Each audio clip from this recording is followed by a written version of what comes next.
Looking at some other deals that have been going down, as we mentioned, it is a action-packed week. Danny Dimes, Geno Smith, and Derek Carr all signed new free agency deals. Danny Dimes re-upping with the New York Giants, Geno Smith back with the Seahawks, and Derek Carr going to the New Orleans Saints, which was one of my favorite fits in the entire offseason. So what do you think of these three deals? Derek Carr, it was awesome that he was just like, "Hey, I'm not waiving my no trade clause," even though it was kind of rumored they were going to trade him to the Saints, and he was like, "No, I'll just go sign there," and he did. So that was a pretty sweet move. Geno's contract feels right, maybe a little steep, but quarterbacks are just expensive. He was the most accurate quarterback last year. I think it's just a good deal. I think the Seahawks maybe draft a quarterback this year and just more of a project quarterback, and then they have a couple years where they feel okay letting Geno control the reins. And if the new guy plays better, it'll be just like when they had Matt Flynn. And they say, "Screw it, this rookie's balling out. We're gonna let him go." So they're in a really good place. The Danny Dimes one was just kind of like out of necessity because they don't have a high enough draft pick to get a new rook. They don't. I don't think you trust Danny Dimes quite enough yet to be like, here's the big deal.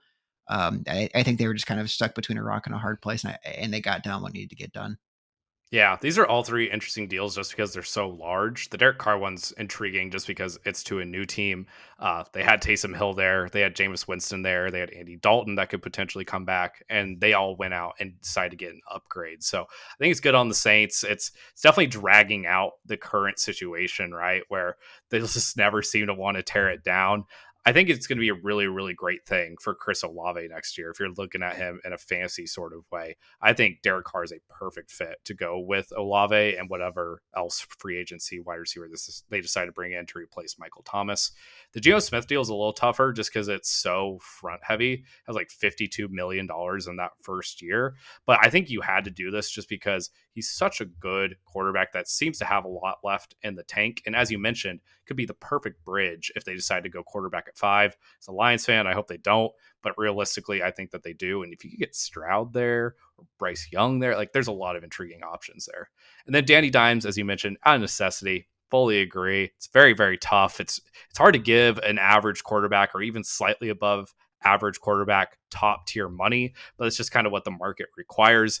I am hoping that this situation works out. Like I really am rooting for it. I think Dabble is a great coach. I think the whole team around them, I really, really like Wendell Robinson, for example. It's going to be tough whenever you're paying top dollar for a guy who's just so average. I hope he continues to make another leap.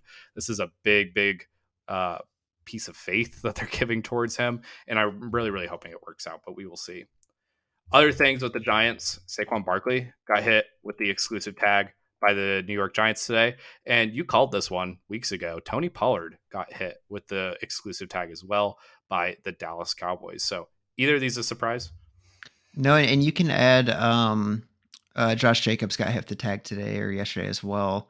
Um, I hate it for running backs because what it really spells to me is they're going to use them like they're going out of style this season. And then either the tires fall off and they're like, oh, okay, darn it. I guess you can go test free agency, or they might hit him with a tag again.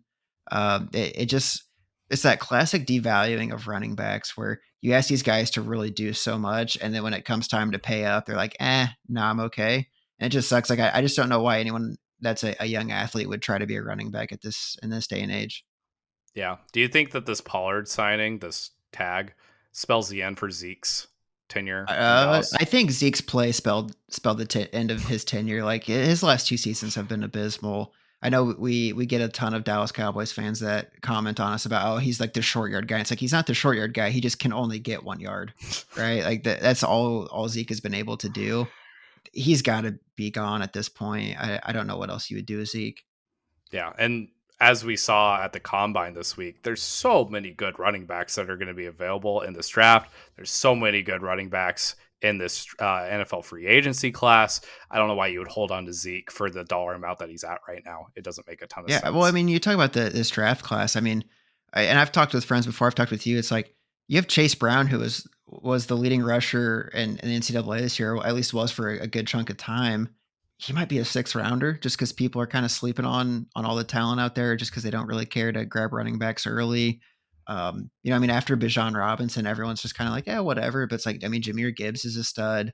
I mean, there's just so much talent everywhere. You can get Deuce Vaughn, who was playing in the national championship game as a little scat back, probably pretty late in the draft. There's just a lot of great positional, or I guess like utility type running backs in this draft, and teams are really moving away from the one workhorse. So it's going to be like Bijan Robinson's going to come out and be a workhorse for whoever drafts him because they're going to have to use a first rounder on him, and then after that, it's going to be a ton of guys that are going to make you very frustrated in fantasy.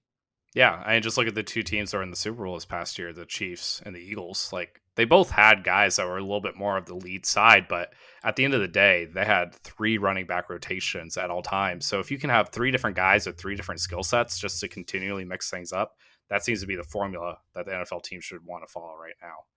One team that's going to be potentially struggling to replace running back production next year is the Denver Broncos. I don't know if you saw this report that just came out like an hour ago.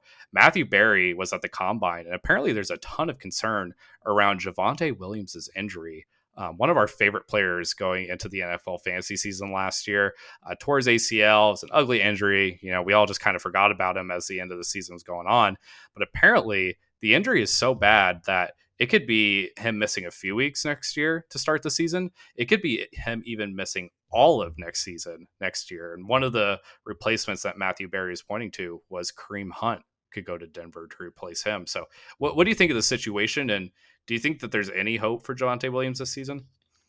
Awful situation for Javante because, like you said, we both like him quite a bit. I mean, just an absolute stud out of North Carolina.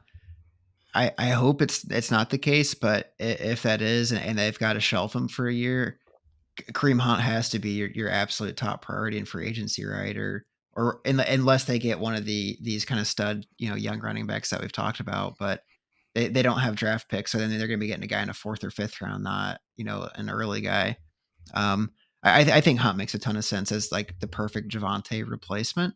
So I think that is probably what happens, but we'll see. I mean, again, if you can get Chase Brown in the seventh round, like that's I think an acceptable replacement at a pretty cheap price. Yeah, their first pick that they have in the draft this upcoming year is in the third round. Not that helpful at that point. And you probably want to be able to spend that on a more high value position.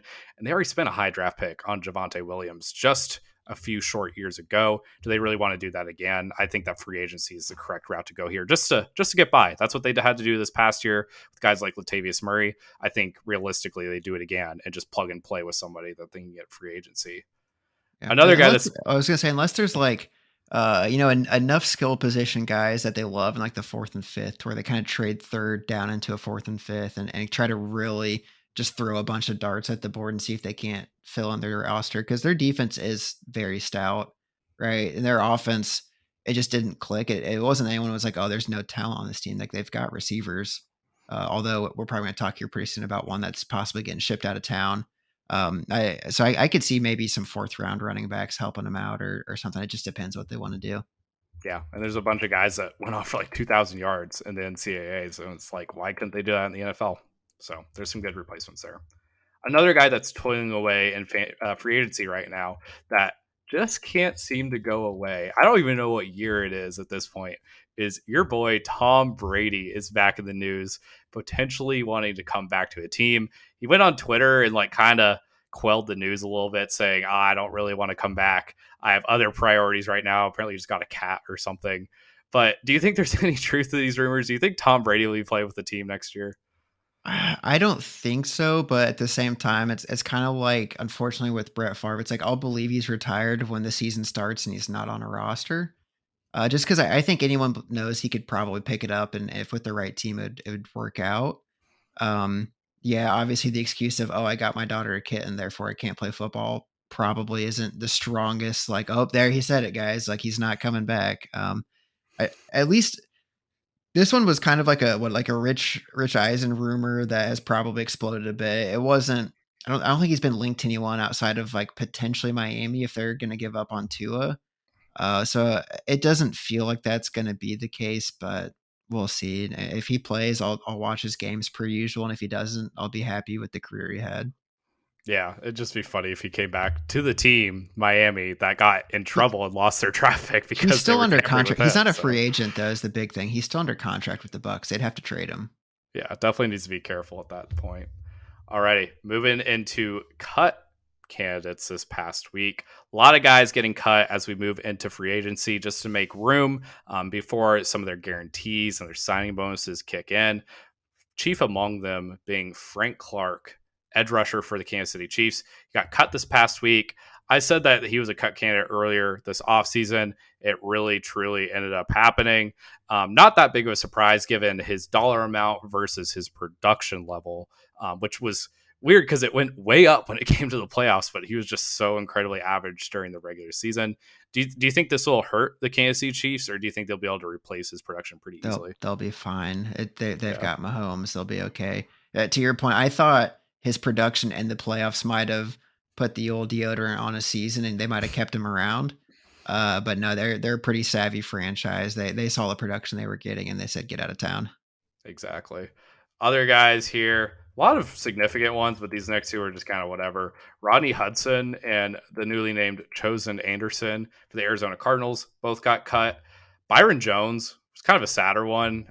He had a report that came out about him about his latest injury that he had where he can't really run or jump, which is wild because in the combine he was like setting records when it came to athletics, and now he just seemingly has lost a lot of that movement. He got cut by the Miami Dolphins, and then Donovan Smith got cut, left tackle for the Tampa Bay Buccaneers. He was a starter there, also got cut. So do you think all these guys find new landing spots, or do you think any of these guys are kind of washed at this point? It's gonna be tough for Chosen, and it's gonna be tough for Rodney because of his age, but with him being O-line, I'm sure if he wants to play, he'll find a spot somewhere as a depth piece. Donovan Smith had an abysmal season, but he's a tackle, so I think if he wants to stick around, he'll probably find a team.